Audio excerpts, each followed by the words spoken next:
Hi guys, welcome back to the channel. So today we are out and we have in a car wash, and now while we are waiting for our car to get ready, we decided to sit down over here and make this video. And today we want to talk about, we want to discuss unrealistic expectations of moving to Dominican Republic. And usually the topics of our subject are based on a question or either messages that we see online or question or message that we receive and give us ideas of what video to make, because probably people are questioning or people need to know more information about it. So today we decided to make this video and speak about 4 unrealistic expectations of people moving here to Dominican Republic. So usually we see comments of people saying, if you have $2,000, I will live like a king in Dominican Republic. Some of the people say, if you have $2,500 or $3,000, I will live like a king in Dominican Republic. If the reality is, it's all subjective. I will say that because it's dependent on a lot of things. But I'm gonna let you to start with the topic. Or what is your opinion on that? Realistically, with $1,500, $2,000, $2,500, even all the way up to $3,000. I don't consider you living like a king at that amount, but that doesn't mean you can't live good, because you can. When I think of living like a king, that means that there's no limits on what you could do. I mean, whatever you want, you can get it. Wherever you want to live, you can live, and that's not necessarily true on $2,000 to $3,000 a month. You can't necessarily live exactly where you want to live. But again, like you say, it's all subjective and relative to the type of lifestyle. But when I hear those comments, I hear from people, I guess I hear it different. I hear like I'm explaining like I can do whatever I want, live the way I want, eat where I want to eat, party whenever I want to party.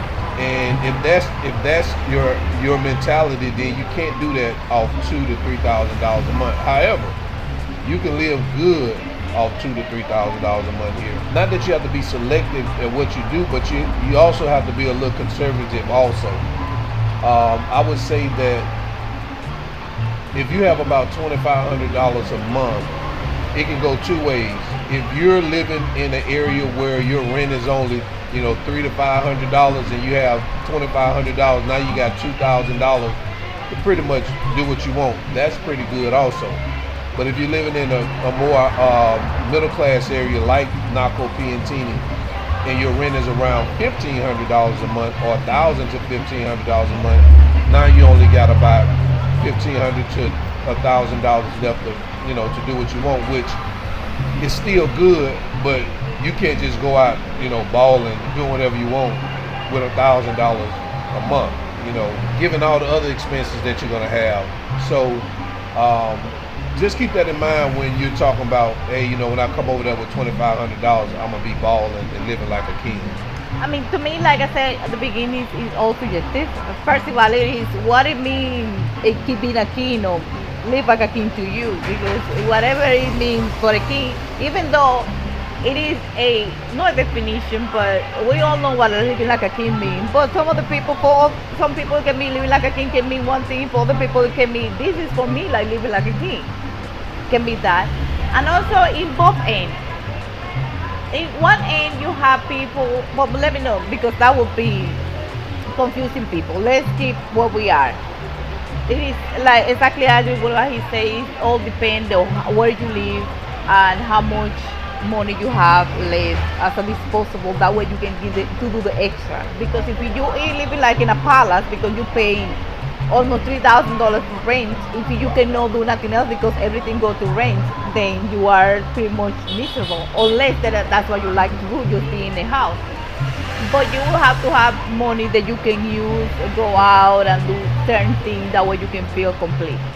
And it is depending on the area where you live. And it is area here where you can go and pay. It is so many levels here that you can live. So you have people asking, I can live over there with this kind of money, this kind of money. Of course, it is always way here that you can live if you also make your money. But everything is gonna depend on where you wanna live, in what you wanna do. It's gonna depend the amount of money that you're gonna need to live here. You're gonna have places where you're gonna live a very high budget if you wanna stay and do the thing that you wanna do. And some other that you can stay with a low, very low to the ground budget if you don't wanna spend that much. But that will all depend if you are willing to live that type of life that offer. I would also say too that when people think about, paying like $500 to $600 a month in rent, or I just say $400 to $600 in rent, and you can correct me if I'm wrong, $400 to $600 in rent that you can get in places like Puerto Plata or Sosua, it's going to be very different than the place that you'll get in Santo Domingo for $400 to $600, meaning that the lifestyle is probably going to be a little bit different. In Puerto Plata and Sosua at $400 to $600 a month, you'll have a little bit better lifestyle, you would say? Where? In those areas versus Santo Domingo. If you bought a $500 apartment, depending on the area, because Puerto Plata is so the space can be that heat. In Santo Domingo is like that you can choose many areas where you can live with $600. It's just like the saying, like versus Puerto Plata Sosua versus going a place like San Juan or Asua. You know that you can find without that type of money, you can find an amazing place for $600. But that's what I'm saying. That's my point. My point is that you'll find a better. I guess my point is I'm trying to say you'll find a better place at $500 to $600 in those type of areas than you would find in Santo Domingo. Yep. Yeah. So keep that in mind when you're saying, hey, if you're talking about I got $500 to $600 and you're talking about coming to Santo Domingo, the type of neighborhood you're going to be in is probably not the neighborhood you really you envision to be in, versus if you went to a place like even like Punta Cana or Puerto Plata, Sosua, the neighborhood will be a little bit much better in those areas. Yep, I agree with that. So moving up to our next question. No question, but our next topic. Oh, unrealistic expectations with processes and procedures. Okay. When you're dealing with, trying to get paperwork moved through, like getting your business registered and things like that. And you can speak more to that than I can, because you help clients do this stuff. But I could just say this is that, and you guys know this is island time, man. It's island time, and things are not going to move as fast as it would, especially in the U.S. Like I said, when I say other places or places, I refer to the U.S. because that's where I'm from, and that's the processes that I know. Yes. And when people come over here, especially for example, U.S., because that's the place that we get a lot of me. I help people most of the time is from the U.S. And that's the place that we have experience, because that's the only place that I have lived besides Dominican Republic is the U.S. And when people come over here to do process, they expect to be at a certain amount of time that would be in the United States. It that doesn't happen the same way. Here you have to take things more slow, have a little patience.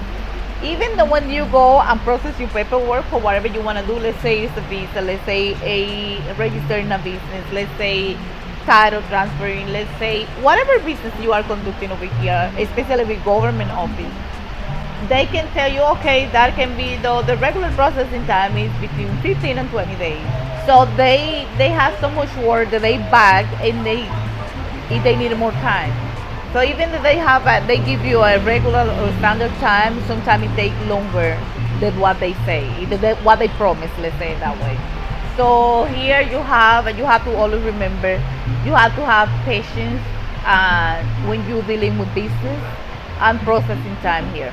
Yeah, because you was working with a client and he was getting really frustrated because the lawyer that you working with submitted the paperwork, but once it gets to that entity, there's nothing else that we can do but continue to follow up. And it seemed like it got him, he was really upset because, it wasn't moving fast enough. And in my opinion, and in my opinion, because I seen the emails and things like that, I thought he was getting really nasty with you. At one point, asking was the lawyer that she was working with, was he legit? Because he had already submitted the paperwork and he hadn't gotten the answer. But that's not Norberis' fault. It wasn't the lawyer's fault. It's just how things move over here. They move really, really slow, and you just have to be patient, man. And if you don't have patience, you're not gonna make it over here. Period. That's with everything, because they move at a rate that they move, and you yelling about it, you getting upset about it, you going to talk to somebody, manager, is not gonna make it move any faster. So that's one of those expectations, especially coming from the United States, that I think it's really difficult for Americans, because we're used to things happening just like that. And if they don't happen just like that, we're going to, I want to see your manager. And then once you see the manager is pushing things through. Doesn't happen like that over here. You can talk to the manager, or the manager. And sometimes it can happen that if somebody just is not doing what they're supposed to do, but most of the time they just taking their precious time, what it usually take over here. That's all. So if you reach out and you want, her to assist you in certain process, just know that it's gonna take time. And if you have those patients, we'll be glad to work with you. If you don't have patience, we don't want to work with you. Simple as that. She didn't say it, I said it. All right. So moving on to the next subject, and I think that the next subject is, this is about dating. Unrealistic expectations of guys when they come and they want to date here in the Dominican Republic. And it's especially, to me, it's older guys. When they come over here, they expecting date a younger woman.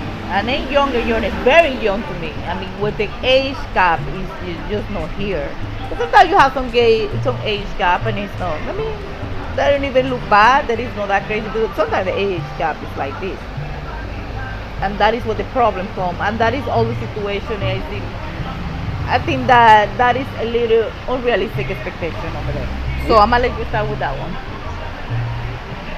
This is something that we see often, all the time, and I don't want to be. I'm not trying to be, rude or anything like that, but you got to be realistic. If you're 60 years old, 70 years old, and you're coming over here talking about you want somebody that's 20, 25 years old, I mean, come on, man. I mean, you probably can get somebody like that, but trust me, they're not gonna be into you. They're gonna be into what you can do for them. And what I always thought about is that when it comes to dating females that are younger than you, what they say take your age divided by 2 and then add 7. So if you are 60 years old, you divide it by 2, that's 30, you add 7, that's 37. So the people that you should be looking to date is 37 years old on up. If you're a 60-year-old trying to date a 20-year-old, your expectations are very unrealistic. I'm going to tell you right now, don't do it. Because you'll be the same person that'll be going to these other channels that like to showcase these men talking about how women, that did them wrong. You're putting yourself in a situation where it's not going to end well. Now, I'm not going to say that it's impossible, but let's be honest, the odds are against you. The higher you go up in age gap, the higher those odds get. So the percentage of you being 60 trying to look for a 20-year-old, I'm telling you, unless you are flooded with cash, I'm talking about flooded, your chances are very, very slim. And when I say flooded with cash, I ain't talking about a pension or a retirement. I'm talking about endless cash. And I ain't talking about putting her in no apartment. You gotta have endless cash. I mean, basically, you gotta have millions, bro. for anybody to overlook a 40-year age gap. So I agree with what he said, but I don't have too much to say about this subject because I already think, that 48 gap is just too much. Like if it would be 10, you can see where somebody would like for you as you, and also depending how you take yourself. But yeah, you have some older people who look young, but you have some young people that look real very old. old. Right. Exactly. If you are a person that look very old and then you look very, very old, like you said, you will look like the grandpa of this lady that is about 20. I mean, first of all, how comfortable you feel with somebody walking in the street looking at you with that person? You know, they already, if they see any, they're gonna believe that you are her grandpa, and if they see any type of affection between you two, they realize what it is, and they're gonna be laughing at you. So, that's something. Starting from over there is a very uncomfortable situation. The chances are that somebody like that will like you for you. Is very. I would say that it's never happened because it can happen. Who knows? This female they probably like all guys. I mean that can happen, but the chances are that they probably would do because something that they are trying to get from you, or it's a type of business situation going on. That's all I have to say. Think about it. There's a 30-year age gap between you and this woman. I mean, what possibly do you guys got in common? And don't get me wrong, I'm a man, I understand, I've said this before, I get it. You know, men are visual creatures, and, you know, we like younger women. I understand that. But as she said, if you're an older gentleman, and you 60 and you look 60, or you 70 and you look 70, and you're thinking about getting a 20-year-old woman, I mean, this ain't gonna work out. I don't think it'll work out. Again, that's just another unrealistic expectation when living in Dominican Republic. Guys, find somebody that's you're equally yoked with. You know what I'm saying? And like I said, I get it. You want younger women, but I can tell you this also. There's some nice looking older women here in Dominican Republic too. Yeah. Better than one day, even if they look nice. That is not what they're looking for. Yeah, I understand some may come with kids, but hey, this person may still be a good person. You know what I'm saying? She may be a good person. The kids may be older. You can either, you know, go with where your odds are higher, where that relationship could possibly work for you, or you could take a chance and, you know, double down and try to find someone that's 30 to 40 years your junior, and you know, try to see if that'll work for you. But guys, there's some older women here that are nice, and I know they want to hear me say it. They are here. And the next one is unrealistic expectations that people have when they want to move over here. In finding a job, they will pay the same or similar to what they get in the United States. And so I'm gonna let you start. And what's the simple answer to that? No, the simple answer no, you will not find it. Is there a job here that pay better than over? But if you were doing the same thing over there and you're expecting to make the same type of money here, the chances are no, unless the like, company that you work for over there send you over here, they pay you the same type of money. But you finding the same type of job here and expect the same payment, I don't see it. But if you are one of those people who have one job like that, just let us know. A lot of people want to know to see if they can get the same kind of deal. Right. Because we've seen emails from people saying that they're nurses and they want to come over here and be a nurse, and you know what type of pay that this, you know, what nurses get, they're paid similar, and the answer to that is no. We've had people ask about being architects and things like that, and the answer to it is no. And the answer to all the jobs is going to be no. You know, you're not going to find the same. You can find the same job, but you're not going to even find a pay that's equal to what you're paying in the United States. It's just not that type of economy where you could do that. So I don't think there's a whole lot to kind of like harp on that particular one, but that is one thing we did want to address, that people do ask that question, like, hey, you know, I want to come over there and work, and as you always say, you don't recommend people coming over here to work because of that reason that the pay is not as The pay is not the same as you would make in the U.S., and that means you're gonna have to adjust your lifestyle to whatever that payment is here. You know, there are call center jobs here that I think are some of the most, I would say the most high-paying jobs. The most high-paying jobs in terms of like hourly. You know, not saying, you know, I'm not saying professions. I'm talking about just hourly, unskilled labor, and they pay about $4 an hour, something like that. It's like 235 pesos, whatever that comes out to be, per hour. So yeah, if you are thinking to move to Dominican Republic, if you want to find a job here, I would not say that you will not find no job here, even though there are a lot of people here unemployed. But depending on what you do, you're gonna still find a job here, especially if you go to call centers, resorts, something like that. Especially if you know if you speak English, and in those places here that need people that speak English, you can find a job. But don't expect to make the same type of money that you will do in a job in the United States. That is what you shouldn't be expecting. Even though it can happen, that it can be the case that you can find a place that you can even make more, or it can do better for you than they will do in the United States. But just a regular job here, don't expect that. So guys, that is our 4 unrealistic expectations today that we're gonna talk about it. And if we will come up with something else in the future, we will do another one. But right now, that is all what we have. Thank you for watching. Don't forget to like, comment, and subscribe, and also share. And I will see you in my next one. Bye.